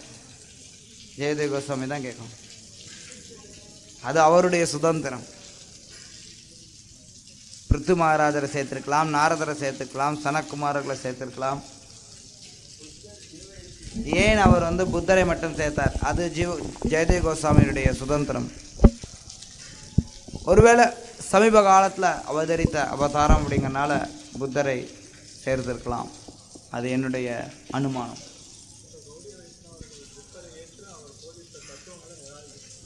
கௌடிய வைஷ்ணவர்கள் புத்தரை ஏற்று அவருடைய தத்துவங்களை நிராகரிக்கலாம். புத்தர் பகவானுடைய அவதாரம் அப்படிங்கிறனால புத்தரை நம்ம ஏற்றுக்கொள்கிறோம்.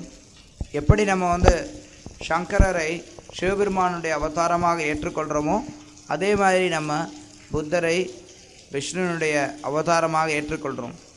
அதே மாதிரி தான் எப்படி நம்ம சங்கருடைய தத்துவத்தை முற்றிலுமாக நிராகரிக்கிறோமோ அதே மாதிரி புத்தருடைய தத்துவத்தையும் முற்றிலுமாக நிராகரிக்கிறோம்.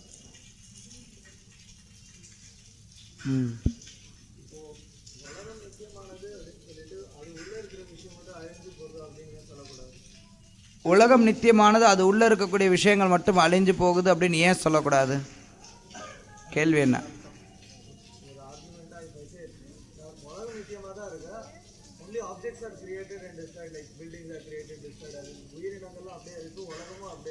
உயிரினம்னு ஒன்று கிடையவே கிடையாது பௌத்த மதத்தின் தத்துவத்தின்படி. நீ ஒன்று பௌத்தனா பேசு, இல்லை வைஷ்ணவனா பேசு. புதுசாக இன்னொரு தத்துவம் கொண்டு வராத.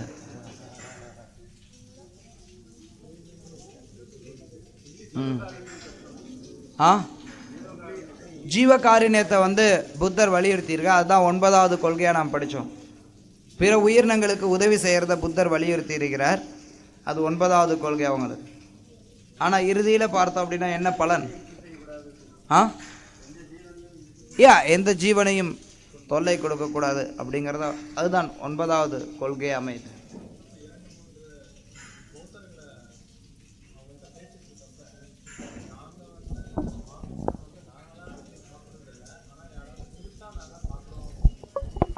யாராவது கொடுத்தா நாங்கள் சாப்பிடுவோம், நாங்களாக சாப்பிட்றதில்ல.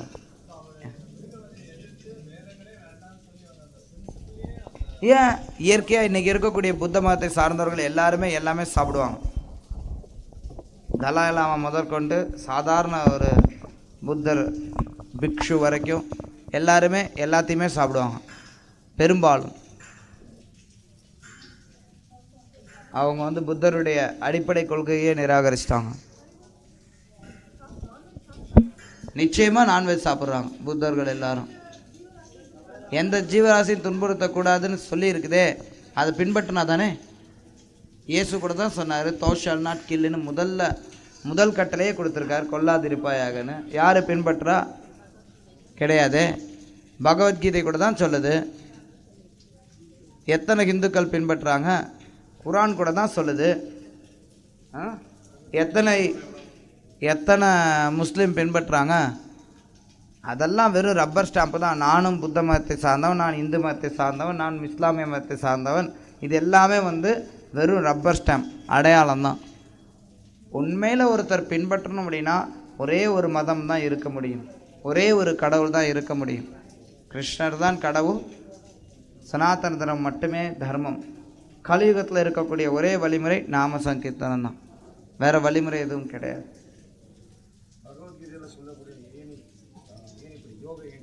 பகவத்கீதையில் கிருஷ்ணர் எடுத்து சொல்லக்கூடிய பல்வேறு யோகத்தினுடைய நிலைகள். இந்த நிலைகளில் ஆஸ்திகர்கள் முற்றிலும் நராதமாக ரொம்ப கீழ்த்தரமாக இருக்கக்கூடியவர்கள் பௌத்தர்கள் எங்கே வராங்க? அந்த ஏணிப்படி பௌத்தர்கள் அந்த ஏணிப்படியில் எங்கே வருவாங்க? அதாவது இவர்கள் இந்த மாடர்ன் சயின்டிஸ்டோட பெட்டரா, நவீன விஞ்ஞானிகளை காட்டிலும் பௌத்தர்கள் சிறந்தவர்களா? சில பக்கத்தில் பார்க்கும்போது சிறந்தவர்கள்னு சொல்லலாம், சில பக்கத்தில் பார்க்கும்போது மோசமானவர்கள்னு சொல்லலாம். பௌத்தர்களை காட்டிலும் மாயாவாதிகள் சிறந்தவர்களா? ஒரு பக்கம் பார்த்தோம் அப்படின்னா அபாயகரமானவர்கள். ஏன்னா அவனாவது முற்றிலுமாக நிராகரிச்சுட்டு வேற ஏதோ சொல்லிட்டு போயிட்டான்னு சொல்லி விட்டுறலாம். ஆனால் மாயாவாதிகள் அத்வைத்திகள் பார்த்தோம் அப்படின்னா அதே வேதாந்தத்தை எடுத்துட்டு அதை தவறாக சொல்கிறான். அதாவது இல்லாத விஷயத்த வேற ஏதோ ஒரு விஷயத்தை பேசிட்டு போனால் பரவாயில்ல, ஒழுங்காக இருக்கிறத எடுத்து கெடுக்கிறதுங்கிறது அதை விட பெரிய தவறு. ஸோ அந்த விதத்தில் பார்க்கும்போது பௌத்தர்கள் மாயாவாதிகளை காட்டிலும் சிறந்தவர்கள். இன்னொரு பக்கம் பார்த்தீங்க அப்படின்னா பௌத்தர்கள் வேதங்களை முற்றிலுமாக நிராகரிக்கிறாங்க, மாயாவாதிகள் வேத கொள்கைகளை ஏற்றிருக்கிறாங்க. அதனால மாயாவாதிகள் வந்து பௌத்தர்கள் காட்டிலும் சிறந்தவர்கள்னு சொல்லலாம். ஸோ அதனால் இதெல்லாம் எப்படின்னா கொஞ்சம் கொச்சையாக சொல்லணும் அப்படின்னா இது ஆச்சாரியர்களும் உபயோகப்படுத்தியிருக்காங்க. கொஞ்சம் கொச்சையாக சொல்லணும் அப்படின்னா இது வந்து ஒன்று கருப்பு மலம், இன்னொன்று மஞ்சள் மலம், ஆக மொத்தம் எல்லாம் மலம்தான். இதுதான் வாஸ்தவம். இதில் இது பெட்டரா அது பெட்டரா அப்படின்னு நம்ம டிஸ்கஷன் பண்ணுறதுல ஒரு பிரயோஜனமும் கிடையாது. பிரச்சாரம் பண்ணும்போது நம்ம அந்தந்த நிலைக்கு தகுந்த மாதிரி நம்ம தெரிஞ்சுக்கணும். வேதங்களை ஏற்கிறதுனால அத்வைத்திகள் அந்த அந்த தாத்பரியத்தில் அவர்களுடைய நிலை பரவாயில்லை. ஸோ அந்த மாதிரி நம்ம வந்து தனித்தனியாக எடுக்கணும், பிரித்து பார்க்கணும், பகுத்து பார்க்கணும்.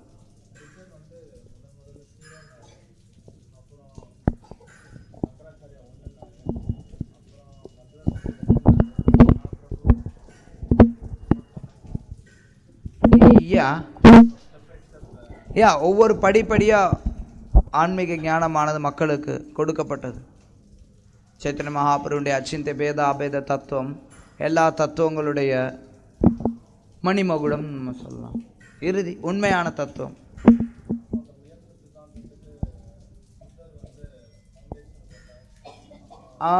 புத்தர் ஃபவுண்டேஷன் போட்டார் அப்படின்னு நம்ம வந்து நேரடியாக நம்ம வந்து சொல்ல முடியாது. ஒரு விதத்தில் சொல்லலாம், இருந்தாலும் பொதுவாக நம்ம வந்து ஆச்சாரியர்கள் சங்கரருடைய இதைத்தான் நம்ம வந்து ஓரளவுக்கு வேத சாஸ்திரங்களை அவர் மறுபடியும் மீட்டு கொண்டு வந்தார். அப்படிங்கிறனால அவரை தான் அந்த இடத்துல நம்ம வந்து அடிப்படையில் ஓரளவுக்கு ஏற்கலாம். அதுக்கு கீழே போகும்போது ஒரு மாதிரி நம்ம கொண்டு வரலாம். புத்தர் அதுக்கு வந்து ஒரு தளத்தை ஏற்படுத்தி கொடுத்தார் அப்படின்னு. அவங்க தளத்தை ஏற்படுத்தி கொடுத்தாங்களா இல்லை இருந்த தளத்தை தொந்தரவு செய்து கொடுத்தாங்களா அப்படிங்கிறது எப்படினாலும் எடுக்கலாம். எந்த கோணத்துலேருந்து நம்ம பார்க்குறோமோ அந்த கோணத்தை தகுந்த மாதிரி எடுத்துக்கொள்ளலாம்.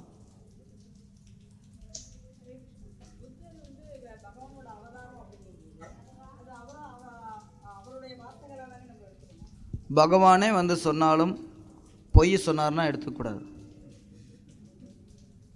ரைட்? கிருஷ்ணரே பொய் சொல்கிறாரு, அதை நம்ம எடுத்துக்கிறது இல்லை. கிருஷ்ணர் பாகவத்திலே பொய் சொல்கிறார், தெரியுமா?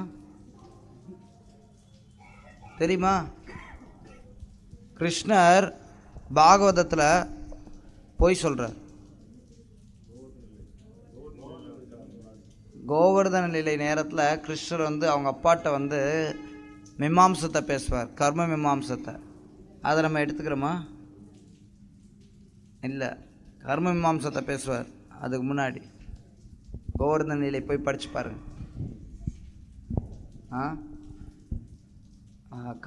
கார்த்திக் மாதம் வர இருக்குது,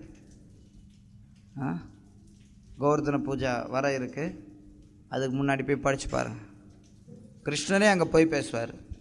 கிருஷ்ணரே சொன்னாலே சாஸ்திரத்துக்கு புறம்பா சொன்னான்னா எடுத்துக்க மாட்டோம். அப்படி இருக்கிறப்ப புத்தர் சொல்கிறத எப்படி எடுத்துக்க முடியும்?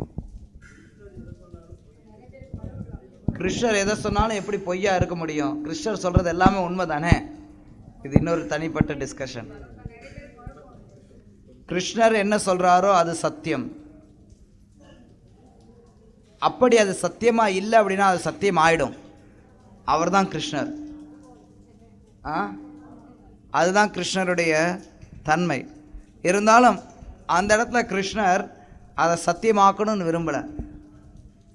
சத்தியமாகாத ஒரு விஷயத்தை சும்மா வீம்புக்காக அவர் பேசினார். ஒரு வாதத்துக்காக தன்னுடைய தந்தையோட பேசிட்டு இருந்தார். அதனால கிருஷ்ணரே சொன்னால் கூட நம்ம அந்த வார்த்தையை எடுத்துக்கிறது இல்லை.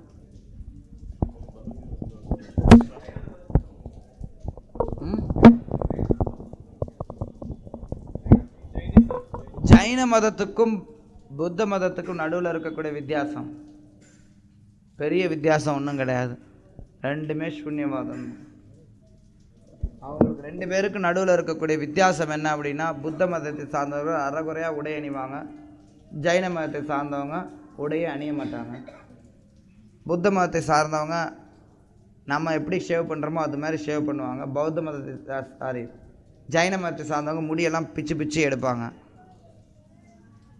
அவங்களுடைய நடைமுறை பழக்க வழக்கங்களில் சில வேறுபாடுகள் இருக்குது. பௌத்த மதத்தை சார்ந்தவங்க நம்ம நடந்து போகிற மாதிரி நடந்து போவாங்க. ஜைன மதத்தை சார்ந்தவங்க முன்னாடி ஒரு தொடப்பத்தை வச்சு நடந்து போவாங்க. எதுவும் ஈய மிதிச்சிடக்கூடாது, எறும்பு மிதிச்சிடக்கூடாது அப்படிங்கிற ஒரு எண்ணத்தோடு.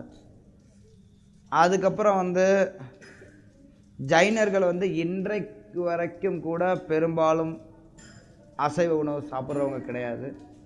அவங்க அசைவ உணவு சாப்பிட மாட்டாங்க, வெங்காயம் பூண்டு கூட சாப்பிட மாட்டாங்க. புத்த மதத்தை சார்ந்தவங்க அதெல்லாம் விட்டு பல காலம் வாய்ப்போச்சு. இது மாதிரி நடைமுறை பழக்க வழக்கங்களில் சில வேறுபாடுகளை நீங்கள் பார்க்கலாம் பௌத்தத்துக்கும் ஜைனத்துக்கும் நடுவில். ஆனால் தத்துவம்னு வரும்போது ரெண்டுமே சூன்யவாதம் தான், ஒன்றும் வித்தியாசம் கிடையாது.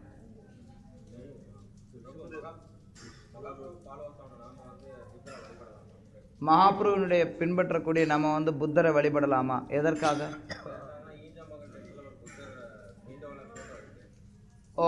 அங்கே அவர் திக்பாலராக இருக்கார், ஒவ்வொரு திசைக்கும் இருக்கக்கூடிய ஒரு அதிபதியாக இருக்கிறார். அந்த விதத்தில் அவருடைய படம் அங்கே வைக்கப்பட்டிருக்கு. ஸோ எப்படி நம்ம ஜெயதேவ கோஸ்வாமியை ஜெயதேவ கோஸ்வாமியுடைய தசாவதார சோத்திரத்தின் மூலமாக எல்லாரோட இணைந்து புத்தரை நம்ம சொல்கிறோமோ அதே மாதிரி எல்லாரோட இணைந்து அங்கேயும் அவர் இருக்கிறார். அவ்வளோதான் வித்தியாசம். ரிஷபதேவருக்கும் ஜைன மதத்துக்கும் என்ன சம்பந்தம் கிடையாது. ஆனால் சம்பந்தம் முடியாதான் மாற்றிட்டாங்க. நீங்கள் பாகவத்தில் பார்த்தீங்கன்னா ஸ்ரீல பிரபுபாத விளக்குவார். ரிஷபதேவர் வைஷ்ணவ சித்தாந்தத்தை கற்றுக் கொடுத்தார். ஆனால் ஜைன மதத்தை சார்ந்தவர்கள் ரிஷபதேவருக்கும் தங்களுக்கும் ஏதோ சில தொடர்புகளை பார்த்துட்டு அவங்க ரிஷபதேவரை தங்களுக்குரியவரை எடுத்துக்கிட்டாங்க. ஆனால் ரிஷபதேவருக்கும் ஜைன மதத்துக்கும் எந்த சம்பந்தமும் கிடையாது.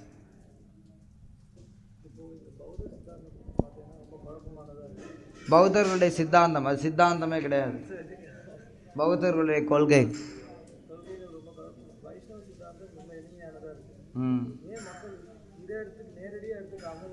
ஏன் மக்கள் குழப்பமான விஷயத்தை எடுத்துக்கிறாங்க, எளிதான விஷயத்தை எடுத்துக்கிறது இல்லை. சில பேருடைய மனம் குழம்பி இருக்கு. அவங்களுக்கு குழப்பமான விஷயத்தை கேட்கும்போது தான் இது எதோ தத்துவமா, அது தத்துவம், இதெல்லாம் தத்துவங்க. மக்களுக்கு சில பேருக்கு என்னென்னா பேசுறது புரியல அப்படின்னா அது பெரிய விஷயம்னு நினைப்பாங்க. பேசுறது தெளிவாக இருந்தது அப்படின்னா இது என்ன எளிமையாக சொல்லிட்டு போயிட்டா, இதில் என்ன பொண்ணு பெருசாக ஒன்றும் சொல்லலைங்க அப்படிம்பாங்க. பேசுறதுக்கு யாருக்கும் புரியாத மாதிரி, யாருக்கும் விளங்காத மாதிரி இன்றைக்கி தமிழ்நாட்டில் நம்ம பார்க்கலாம். தமிழ்நாட்டில் இல்லை இந்தியா முழுக்க நிறைய பேர் பார்க்கலாம். 1 மணி நேரம் பேசியிருப்பான், என்ன பேசினா அப்படிங்கிறது அவனுக்கே தெரியாது. நிறைய பேர் வளருவாங்க, என்ன பேசினான்னு அவனுக்கே தெரியாது. ஆனால் மக்கள் ஆஹா ஓஹோ என்னமா பேசினார் தெரியுமா, வார்த்தை ஜாலங்கள். ஸோ அதே மாதிரி தான்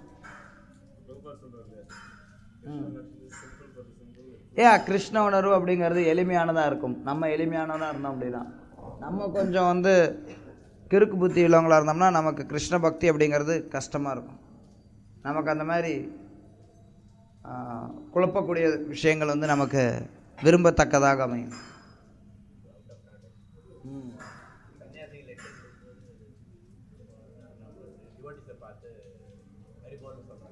ம் பொதுவாக வந்து சீனியர் டிவோட்டிஸ்லாம் ஜூனியர் டிவோட்டிஸ் அப்படி கூப்பிடலான்ற மாதிரி ம் கூட ஒரு மாதா இவங்களை வந்து அறிவுறுன்னு சொல்லுது சில லுக்ஸ் அப்பன் பண்ணுற மாதிரி இருக்குது அப்பன் பண்ணுற மாதிரி ஓகே.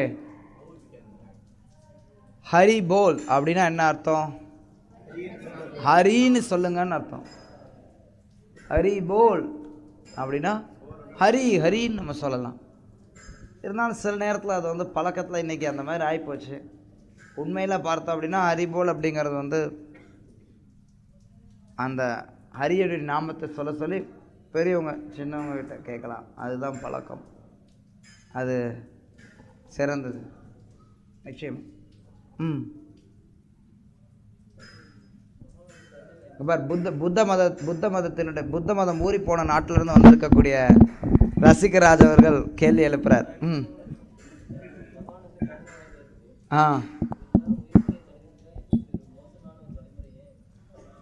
பகவான் கருணை வாய்ந்தவர். அப்படி இருக்கிறவர் ஏன் வந்து இந்த உயிர் பலிங்கிற ஒரு விஷயத்தை தடுக்கிறதுக்காக இவ்வளோ ஒரு தவறான ஒரு விஷயத்தை ஏன் கொடுக்கணும் அப்படின்னு அதை தான் நான் விளக்கம் கொடுத்தேன். அங்கே வந்து வேதங்களை வச்சு நிலைநாட்டுறது அப்படிங்கிறது முடியாத ஒரு காரியம். அதனால் அந்த இடத்த வேதங்களை முற்றிலும் நிராகரிக்க வேண்டியதாக அமையுது. அதனால புத்தர் வந்து வேதங்களை நிராகரித்தார். வேதங்களை நிராகரிச்சுட்டு மிருகவதை நிறுத்தினார். ஆனால் காலப்போக்கில் வந்த புத்த மதத்தை தழுவி வந்த நிறைய பேர் வந்து அதில் பலவிதமான விஷயங்களை சொருகி இருக்காங்க. எது வந்து ஆரம்பத்தில் புத்தர் கொடுத்தது, எது வந்து பின்னாடி வந்தவங்க கொடுத்தது அப்படிங்கிறது யாராலையும் உறுதியாக சொல்ல முடியாது. உண்மையில் சங்கரருடைய இதில் கூட பார்த்தீங்கன்னா அப்படி தான் சொல்கிறாங்க. சிலர் என்ன சொல்கிறாங்க அப்படின்னா, உதாரணத்துக்கு பொதுவாக பஞ்சோபாசனம், சங்கரருடைய இதில் பார்த்தீங்கன்னா பஞ்சோபாசனம் இது வந்து முக்கியமான ஒன்றாக கருதப்படுது. சில பேர் செய்யக்கூடிய வாதம் என்ன அப்படின்னா, பஞ்சோபசானா அது சங்கரர் கொடுக்கல, அதாவது ஆதிசங்கரர் கொடுக்கல, வழியில் வந்த சங்கரர் கொடுத்தாங்க. வழியில் வரக்கூடிய சங்கரர் கொடுத்தாலும் இதெல்லாம் சங்கரர் சொன்னதுன்னு தான் சொல்லுவாங்க. சங்கராச்சாரியர் சொல்லியிருக்கிறார். நம்ம ஊரில் கூட சொல்லுவாங்க. காஞ்சியில் முன்னாடி பெரியவர் ஒருத்தர் இருந்தார். அவர் சொன்னதை எல்லா மக்களும் சொல்லும்போது என்ன சொல்லுவாங்க, சங்கராச்சாரியர் சொல்லியிருக்கிறாருங்க. இப்போ இருக்கிறவர் சொன்னால் கூட என்ன சொல்லுவாங்க, சங்கராச்சாரியர் சொன்னாருங்கன்னு தான் சொல்லுவாங்க. ஸோ எந்த சங்கராச்சாரியர் சொன்னார், சில நேரங்களில் அது தெளிவுபடுத்தி சொல்லுவாங்க ஆதிசங்கரன்னு, சில நேரத்தில் பொதுவாகவே சங்கரன்னு சொல்லுவாங்க. அதனால் இவர் சொன்னதோ அவர் சொன்னதோ யார் சொன்னதோ தெரியாது. அதே மாதிரி தான் புத்த மதத்தையும். இந்த கௌதம புத்தருக்கு முன்னாடியே சில புத்தர்கள் இருந்திருக்காங்க, அவருக்கு பின்னாடி நிறைய புத்தர்கள் இருந்தாங்க. இன்றைக்கும் கூட அவங்களுடைய பழக்கத்தில் வர்றவங்க எல்லாருக்கும் புத்தான்னு தான் பின்னாடி போட்டுப்பாங்க. அதனால் எந்த விஷயங்கள் யார் கொடுத்தது அப்படின்னு நம்மளால் உறுதியாக சொல்ல முடியாது.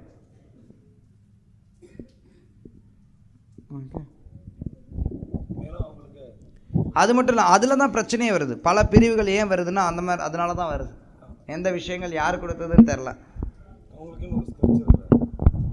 புத்தர் எதுவும் புஸ்தகம் கொடுத்த மாதிரி தெரியல. அதுக்கு பின்னாடி வந்தவங்க நிறைய புஸ்தகம் எழுதியிருக்காங்க. அந்த புஸ்தகங்களில் பல புஸ்தகங்கள் வந்து எரிக்கப்பட்டுருச்சு நாலந்தா யூனிவர்சிட்டியில். அங்கேருந்து தப்பிச்சு தத்தக்க புத்தகன்னு ஓடுனவங்க வந்து சில விஷயங்களை சொல்லி கொடுத்தாங்க. அதனால் புத்த மதத்தினுடைய நிலை வந்து ரொம்ப மோசமான நிலை. பிரச்சாரம் அப்படிங்கிறது அந்தந்த மக்களுக்கு தகுந்த மாதிரி கொடுக்கப்படுது. சொல்லலாம் நிச்சயமா.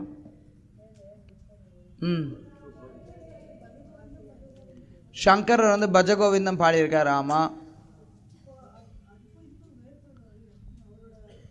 பஜகோவிந்தத்தை பாடி சங்கரர் அவருடைய உண்மையான மனசை வெளிப்படுத்தினார். எப்படி பார்த்தாலும் அவர் வந்து மகா வைஷ்ணவர். அதனால் அவர் பஜகோவிந்தத்தை பாடி தன்னுடைய உள்மனதை வெளிப்படுத்தினார். ரைட்டா? ஆனால் சங்கரர்கள், அதாவது அத்வைதிகள், அவங்க என்ன சொல்லுவாங்க தெரியுங்களா, பஜகோவிந்தம் பஜகோவிந்தம் பஜகோவிந்தம் மூடமதே.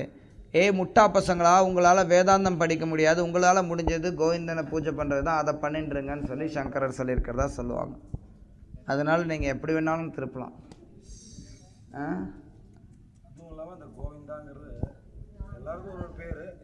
ஓகே, அதுதான் பஜகோவிந்தம். சங்கரருடைய அடிப்படை கொள்கையை வந்து யாரால் யாரால் அருவ பிரம்மனை நினைச்சு தியானம் பண்ண முடியாதோ அவங்க பக்தி யோகத்தில் ஈடுபடலாம் அப்படிங்கிறது தான் அவருடைய அடிப்படை தாத்பரியம். ஸோ அதுக்கு தகுந்த மாதிரி இன்றைக்கு இருக்கக்கூடிய அத்வைத்திகள் பஜகோவிந்தத்துக்கு விளக்கம் கொடுப்பாங்க.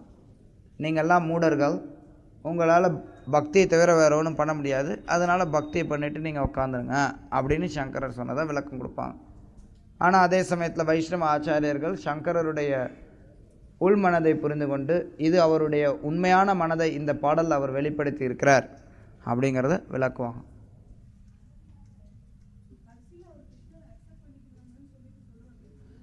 அதுதான் சொல்கிறேனே, சங்கரர் வெளிப்படையாக சொல்லலை. சங்கரர் மறைமுகமாக சொல்லி இருக்கிறத வைஷ்ணவ ஆச்சாரியர்கள் வெளிக்கொணர்ந்தாங்க. ஆனால் சங்கரருடைய தெளிவான விதம் எடுத்தோம்னா அத்வைத்தத்தை தான் அவர் சொல்கிறார். ஏகம் சாஸ்திரம் தேவகி புத்திர கீதம், அது இன்னொரு முரண்பாடான ஒன்று. ஏகம் சாஸ்திரம் தேவகி புத்திர கீதம், ஏகோ தேவோ தேவகி புத்திர ஏவ, ஏகோ மந்திரஸ்தஸ்ய நாமான்யானி கர்மாப்யேகம் தஸ்ய தேவஸ்ய சேவா. இது சங்கரர் கொடுத்தது. என்ன ஆதாரம்? ஸ்ரீல பிரபுபாத் பகவத்கீதை உண்மையில கொடுக்கிறார், வாஸ்தவம். இருந்தாலும் சிலருடைய வாதத்தின்படி பார்த்தோம் அப்படின்னா அது வல்லபாச்சாரியர் கொடுத்தது. ஏகம் சாஸ்திரம் தேவகி புத்திர கீதம் அப்படியே சங்கரர் கொடுத்திருந்தாலும் அது அவருடைய மறுபடியும் நம்ம முன்னே எப்படி பஜகோவிந்தத்துக்கு நம்ம விளக்கம் கொடுக்குறோமோ அதே விளக்கத்தை எடுத்துக்கலாம். அங்கே அவர் தன்னுடைய உண்மையான எண்ணத்தை வெளிப்படுத்துகிறார். ஸோ நமக்கு யார் கொடுத்துருந்தாலும் பிரச்சனை கிடையாது. ஏன் எது கிருஷ்ண பக்திக்கு அனுகூலமானதுக்கோ அதை நம்ம எடுத்துக்கிறோம்.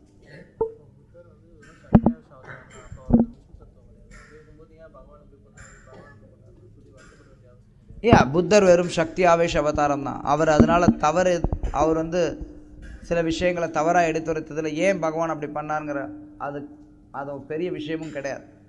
அவர் பகவானால் அந்த ஒரு செயலை செய்யறதுக்காக சக்தி அளிக்கப்பட்ட ஒரு நபர்.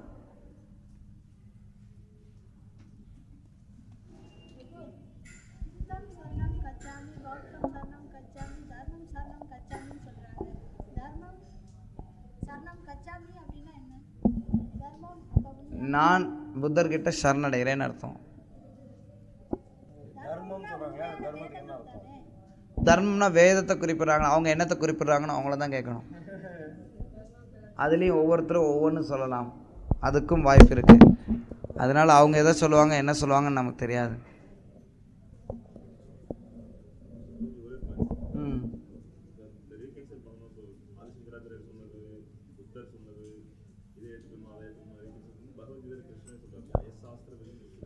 या वर्तते काम कारण न सिद्धि ममाप्नोति न सुखम न पराम गति. சாஸ்திர விதி இவங்க சொன்னாங்க அவங்க சொன்னாங்க கிடையாது. சாஸ்திரம் அதுதான் நான் முதல்ல நிலைநாட்டினேன். வேத சாஸ்திரங்கள் பிரமாணம், வேறு எதுவும் பிரமாணமாக நம்ம எடுக்க முடியாது. வேத சாஸ்திரங்கள் தான் பிரமாணம்.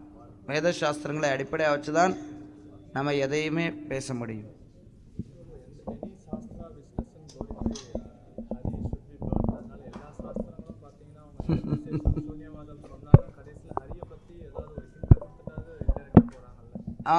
சில நேரங்களில் நிர்விசேஷவாதத்துலேயும் சூன்யவாதத்தையும் பகவான் ஹரியை பற்றி மறைமுகமாக சில விஷயங்கள் சொல்கிறாங்க. தெரியல சூன்யவாதத்தில் அது மாதிரி ஏதாவது இருக்குதான்னு. நிர்விசேஷத்தில் சங்கரர் சில விஷயங்களை கொடுத்துருக்கிறார். இருந்தாலும் அந்த ஒரு பகுதியை வச்சுட்டு மிச்சதெல்லாம் எரிக்கப்பட வேண்டியது.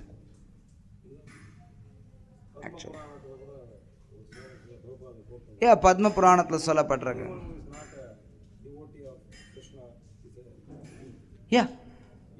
ரெண்டு பிரிவுன்னு தான், ரெண்டு பிரிவு தான், சுர அசுர. யாரெல்லாம் விஷ்ணு பக்தர்களோ அவங்க எல்லாரும் சுரா, யாரெல்லாம் விஷ்ணு பக்தர்கள் இல்லையோ அவங்க எல்லாரும் அசுரா. அது ரொம்ப ஸ்ட்ரிக்டாக நம்ம பார்க்குறது.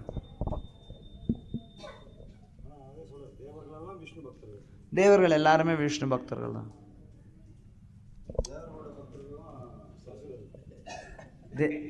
அந்த அந்த வார்த்தையை நீங்கள் நேரடியாக எடுத்தீங்கன்னா அதுதான் அதனுடைய பொருள். யாரெல்லாம் விஷ்ணு பக்தர்களோ சுரா, யார் விஷ்ணு பக்தர்களா இல்லையோ அவங்கெல்லாம் அசுரர்.